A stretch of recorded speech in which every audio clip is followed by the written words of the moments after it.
ভালোবাসার মানুষগুলোকে খুশি রাখতে আমরা কতই না কষ্ট করি, তাই না? কিন্তু সেই ভালোবাসার মানুষগুলো কি আসলে আমাদের সেই ভালোবাসার মর্যাদা দিতে জানে? সো হ্যালো এভরিওয়ান, আসসালামু আলাইকুম। কেমন আছেন সবাই? আশা করি ভালো আছেন। আলহামদুলিল্লাহ, আমিও ভালো আছি আপনাদের দোয়ায়। এই কনকনে শীতের ভিতরে আমার হাজবেন্ডের রাত 10টার সময় নাকি তার আতপ চাল দিয়ে খিচুড়ি খেতে ইচ্ছে করছে, তাও আবার সবজি খিচুড়ি।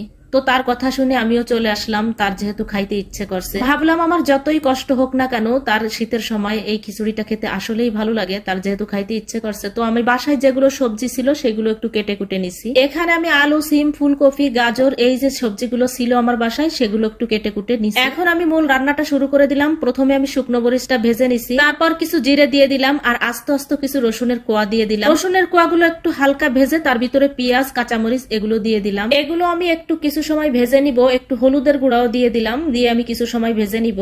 এটা আমি বেশি ভাজা ভাজা করব না, তার ভিতরে আমি একটু রসুন বাটা আর একটু আদা বাটা দিয়ে দিব, আর কোনো মশলা আমি দিব না। এখন আমি একটু পানি দিয়ে এগুলো একটু ভেজে নিব। এটা একটু কিছু সময় ধরে ভেজে নিব, যাতে করে মশলার কাঁচা গন্ধটা না আসে। যত ভাজা ভাজা হবে তত কিন্তু একটা ঘ্রাণ ভালো আসবে। তারপর আমি দিয়ে দিলাম দুটো তেজপাতা আর দারুচিনি। এখন আমি আবার একটু কিছু সময় ভেজে নিব। ভাজা হয়ে গেছে, এখন আমি চাউল ডাউল আর সবজিগুলো দিয়ে দিলাম।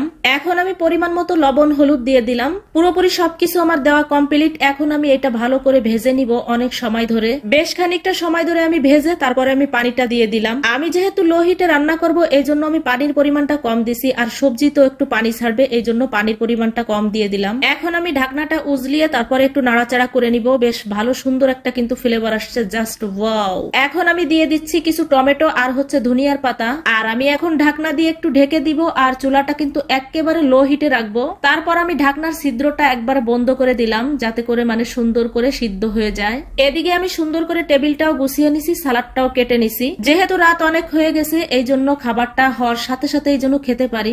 এখন আমি আবার কিচেনে চলে আসলাম যে খিচুড়িটার কি অবস্থা। দেখলাম যে খুব সুন্দর ঝরঝরা একটা খিচুড়ি হয়েছে, আর খিচুড়িটা খেতে কিন্তু অসম্ভব মজা হয়েছিল। যদিও কষ্ট হয়েছে আমার রান্না করতে, কিন্তু খাওয়ার সময় সে কষ্টটা আর মনে পড়ি নাই। যাই হোক, আপনাদেরকে বলি, আমার ভিডিওটি যদি একটু আপনাদের ভালো লাগে, আমার রেসিপিটি যদি একটুও ভালো লাগে, তাহলে একটা লাইক কমেন্ট শেয়ার করে দিবেন। আপনাদের একটা লাইক কমেন্ট শেয়ারে কিন্তু আমি অনেক দূর পৌঁছিয়ে যেতে পারি। আর অলরেডি যারা এই কাজটা করেই ফেলেছেন তাদেরকে জানাই অসংখ্য ধন্যবাদ, আর যারা করেন নাই তারা একটু করে দিবেন আপু ভাইয়ারা।